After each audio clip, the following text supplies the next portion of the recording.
Welcome back. You're now watching the Lifestyle segment on the Weekend Show brought to you by Holocron Popcorn.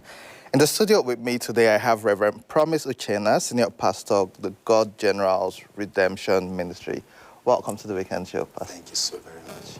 I also have Pastor Elom Mensah, Head Pastor, Carriers of Glory Ministries. Welcome to the Weekend Show. Thank you so much. It's always good to start with God. It's always good to start right and having your mind right, which is why I'm so glad both of you are here in the studio to have this conversation with us about the new year. And so I said this earlier, how every new year, 31st to 1st, people flood churches. Like, I didn't go to church, I joined online, but there's literally no parking space in church. There's nowhere to sit. And then everyone's in church. 2 weeks later, we're up about our business. Resolutions, everybody, I'm going to be fit, I'm going to work out. I was at the gym all through last week. We're literally 2 or 3 people. But I'm guessing from Monday next week, everybody's going to flood the gym for another 2 weeks. Like, you'll literally be looking for space. But why is it, and let's start from a religious perspective, why is it important to start the year in church with God? And I'll start with you. Is there any significance? Is this in the Bible, or is this just us? Yeah, it's very, very significant. Having the understanding that every man or whoever that is succeeding on earth today or in life has an allegiance with the Spirit. So there is no existence without the God who made heaven and earth. So if a man, you want to start a new year and you wouldn't want to like go to God and start with God, it's like a fish trying to live outside the water. God is the one who has the original manual of you, the man. He created in his own image for a purpose. So all that man came to on earth was impacted by God. So it's very, very significant that you have to go back to the same God who made you so that you can be able to access the relevant wisdoms. Because you can't start the year without a wisdom. So God is the one who gives you wisdom. He's the one who made you. He's the one who wired you, configured you, so that you can be able to transact business on earth. So there's nothing you can do outside God. So that is why it's good to start with God first. And then from there, he can empower you so that he can run your year. Okay, let's hear your thoughts. Yes, just as he said, Proverbs 19:21 says, "There are many plans in a man's heart, but it is the purpose of the Lord that will stand." So I could have an idea for my year, but that idea would only prevail if it is in line with God's purpose. So wisdom says, why don't I align with the one whose purpose is going to be done in the year anyway, so that when I'm making my plans for the year, I know that I am aligned with the one who owns the year. We are just tenants in 2024. Yeah. It was created by someone. He has his purpose for 2024. So I want to begin it with him, so that whatever I do, I know that, okay, I'm in line with the boss for what will happen. I'm curious, in your ministry, what's the word for the year? Because every year, churches and the likes get like a word for the year. So what's the word for the year in your church? Our word for the year is my year of establishment. I like that. Yes. I like that. What's it in you? Supernatural shift. Supernatural shift. I do like it. Now, the COVID pandemic in 2020 led a lot of people to understand how fickle this life is. And yes. I think it was also significant because a lot of people got closer to God. Yeah. It could be through preaching, through praying, or through music, the likes of Maverick City. Yeah. And I like the fact that it pulled people closer to God and gives us this sense of redemption. Yeah. But now getting into the new year, what do we need to do to set our path right and to guide us into what we want from the year? I'll give you a biblical foundation for what I'm about to say. Psalm 11 verse 3, it says, if the foundation is destroyed, what can the righteous do? They could be righteous, they could be good people, they could have genuine plans, but there must be a foundation for whatever. This building is actually, withstanding whatever happens because there's a solid foundation. The foundation for a person's life is wisdom. In fact, the interaction of wisdom, knowledge, and understanding, these three work in hand. And when a man lacks these things, it doesn't matter what he intends to build, it doesn't matter what plans he has. If the foundation is out of course, it wouldn't stand. I'll briefly talk about the three aspects of what a man needs to form his foundation. The first is a knowledge of who he is. Secondly, a knowledge of where he is. And thirdly, an understanding of what he has in his hands. Who he is, his identity. We are coming from 2023. Possibly there were some instances, a heartbreak, an abusive spouse, something happened, and these things can degrade your identity. You think, okay, I'm not valuable enough, I'm not good enough. Family could have said things. It doesn't matter what it is. When you begin a new year, you need to have an understanding of who you are. I know this happened, but who am I? I know I went through this, but who am I? Secondly, where am I in this journey? 2024 is not a sprint. It is a continuation of 2023. It's a marathon.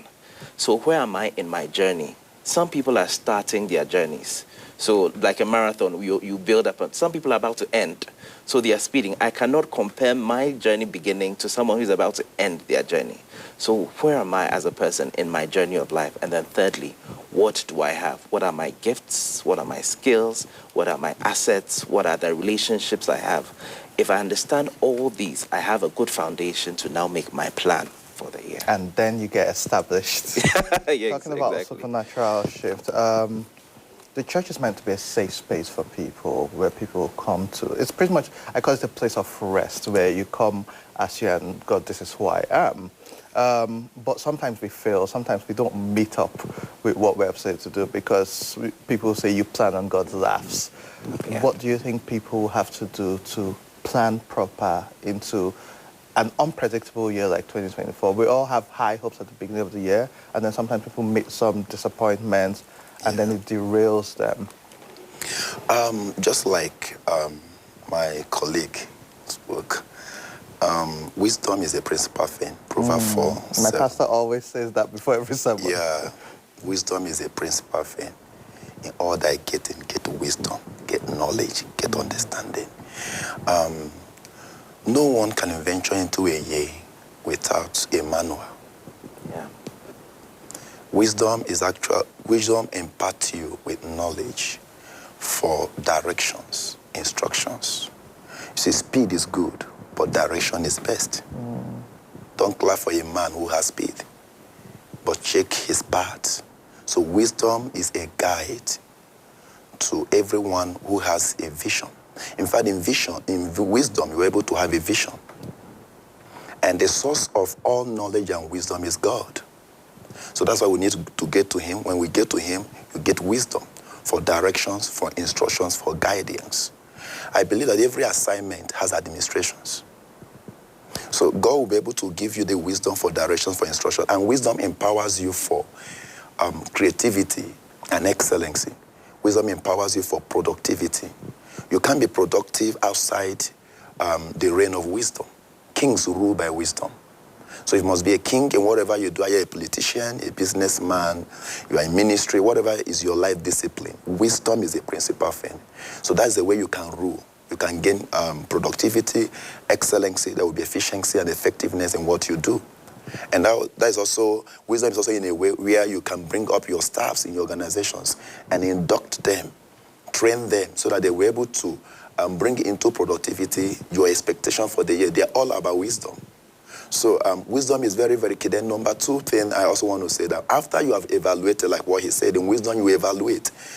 Checking back what you've done in the previous years and what you have to do in this year now. And then you need wisdom to evaluate. And when you have evaluated, wisdom will not tell you how to do it, when to do it, who to do it with. So who to do it with has to be a place of you having strategic relationship and alignment with people. Because from the beginning, God needs man to run the earth as a business place. So man also needs man. So the agent of productivity and life and destiny is still man, not even technology. Man produces technology. So it's by the wisdom of God upon man that technology comes into essence, computer and every other thing. So that alignment, that strategic alignment and relationship is key because your network is your net worth. The value of your business is dependent on who is handling your business. So you'll be able to decipher what kind of staff do I need in different departments. Reshuffling have to come in. Yeah, it's not even around to sack staff who are not productive. So when they are sacked, they can go back and also know that the reason why I was sacked was I was not productive. They can go back to learn. There are different dimensions of wisdom. Divine wisdom, acquired human wisdoms. So all of these things are necessary. So wisdom will now help you to know who to strategically relate with in different spheres of your life disciplines. Whether you're a politician, a businessman, a minister, whatever you do. So at that too, wisdom also help you to be able to know how you can strategically invest. Investment has to do with you making necessary sacrifices. Because the best way to save is investment. The best way to save is investment. So wisdom will give you the ability to know the areas where you need to invest, where you need to put more strength, either financial investment, material investment, or human capital.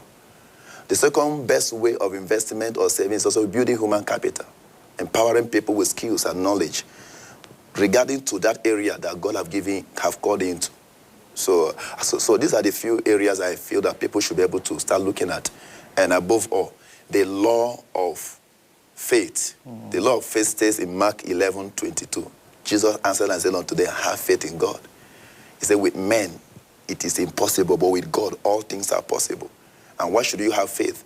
It's because God had the sovereignty and the authority and the ability to do all things. Ephesians 3:20, unto him that is able to do exceedingly abundantly above all that we think or ask, according to the power that worketh in us. So why should you also have faith in God? Beyond that, God has the sovereignty and the sovereignty and ability to do, or God also has the integrity and the sincerity. Hebrew 6 verse 10 or verse 18, the Bible says that for two immutable things, God cannot lie. He's not a man that he should lie. What he says is what he does. So he has that integrity and sincerity to keep to his word. And that was why you need to go to him first, have a word, have a direction. Since he's the one who gave you the manual, the mandate, the word for that you are doing for this year, he's committed making sure that that comes into possibility. So something which, and this for you, Pastor Mensah, which I've been thinking about. So for instance, I had my goals and what I wanted to achieve in 2022. None of them happened. But in 2023, all of them happened. And it made me understand that your time isn't God's time. And the Bible says there's a way that seems right to a man, but then thereof is death. How do we, as people generally, and this is about discernment, how can we discern our own word versus what God is telling us to do? Because sometimes we're like, okay, A, B, C, D is what I want to do. This is what I have in my mind, or this is what my gut is telling me. Some people will say, but this is what God is telling me. How can we discern what is manly with our plans and what is really from God? It's a function of our relationship with him. Our relationship with God is not like a contract. He says, no, it's born out of a relationship. You can take any couple, for instance. They spend a number of years together, they would react to the situations the same way. If the husband says A, when you ask him, the wife would also say A. They probably didn't start that way, but the more they relate with each other, they begin to reason the same way. So you go and ask the husband for money, he would likely, if they are truly, in a good relationship, they will probably respond the same way. So we are not going to start off thinking in line with God. It doesn't work that way. But the more we fellowship with him, he understands that we are human. We all have different levels of spiritual understanding. So you go to church, you hear a word, you're inspired. I want to start this business. Pray to God, commit your ways to God, and start. One thing about God is he deals with that in unique ways. So the way he would respond to Reverend Promise here is different from how he will respond to me, who is beginning life as I just got born again. There are certain mistakes we'll make along the way. Just go along. The goal is not to achieve. The goal is to have a relationship with him. And that's why the scripture says the righteous man falls 7 times, but he rises up again. So God is not there marking your scripts. You are supposed to do this. You are supposed to do this. You are supposed to... No. You fall up. And this is, I'll just chip this in. This is for someone who has probably messed up so bad and you are wondering how to begin. God is not a schoolmaster. God is a father. And it doesn't matter how badly you messed up. If you can align your heart to him, put your heart in order. And this is the thing that a lot of times we don't know, that once there's chaos, you cannot plan in chaos. That's right. You need to get rid of the chaos. I messed up. Yes, God forgives you. Get rid of the chaos. Get rid of that toxic relationship. Get rid of everything that messed you up and give yourself a clean slate. People are listening to me who are likely going to fail in 2024. Pick yourself up, clear up the chaos, and start again. I think that's a great place. And the final comment from both of you, I'll start with you, Reverend Promise. You know how Pastor Mensa says it's the writing on the fall 7 times. One of the biggest, I don't know if it's a problem, but concerns, especially, or challenge which people face, and not necessarily Christians, is the period of wait. And I tried to read the whole Bible last year, which I did, and I was so glad I did, because it gave me, I was able to see it as me and be able to understand it. The period of wait is something we don't talk about a lot in churches. David was chosen as a king, but it took 15 years before he became a king. And within that period of wait, we can get frustrated, we can give up, we could go whichever way we want to go. Yeah. So in your closing statements, what's your word of encouragement to people, and how do they deal with the period of wait? So I'll take yours then from Pastor Mensa. Okay, thank you so very much. The period of waiting, how to handle it, it's much simple to read to carry. But when it comes with the real facts of life, most times it's heavy. And that is why, as a spiritual leader, I've traveled through life journeys, and I've been in some seasons of life where things became so tough. Even when God have given you a word, God is the one leading you. Psalm 23, the Bible says that the Lord is my shepherd, I shall not want. He says he leads you in the path of righteousness for his name's sake. If you read the next verse, it says even though you walk through the shadow of death, where the shadow of death is, the real thing is there. So God is the one leading you. But now coming to the path and where you find the shadow of death is the season where you need to walk through the fires and the water. He said, I will be with you. So one of the things I want to let people know that no matter what you go through in life, with regards that God is the one who have led you in this journey. It could be marriage, it could be business, it could be career, it could be ministry. And at a point in your life, there are difficulties and challenges that is beyond your capacity to retain.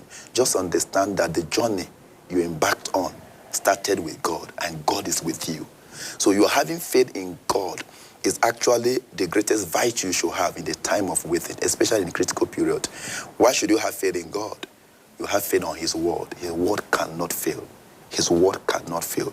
He's not a man that he should lie.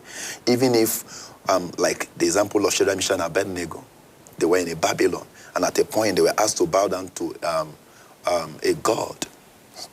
Will I use the situation of negative economy, the influence upon her, like bowing down to that pressure? And many of us want to do one or two things that is outside the will of God. So you just have to wait. You don't need to bow to it. Keep your faith. And when they threw them into the fire, we are made to know that the fire could not touch their skin.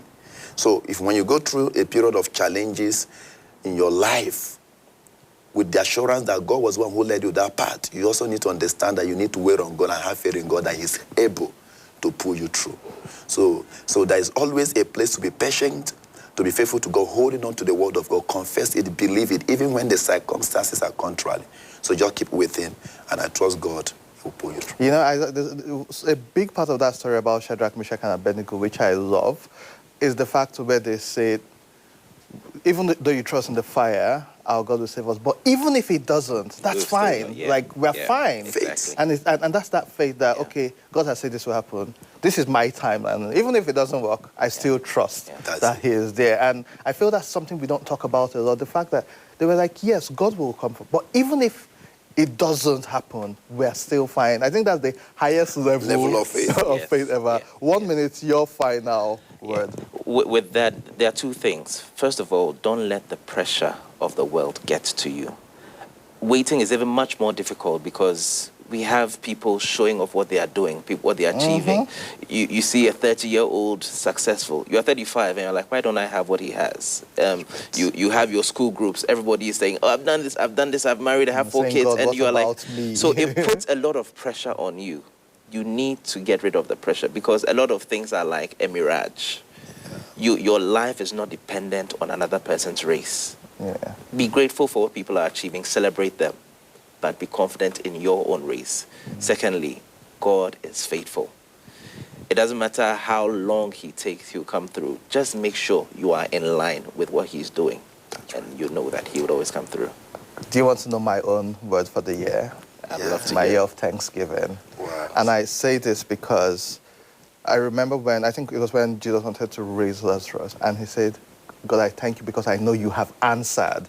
The fact that even before saying, do this for me, I say, I'm thank you because I know you have answered. And having that mindset of being thankful for every little thing, the fact that you are here means you've survived 100% of the problems you faced in the past.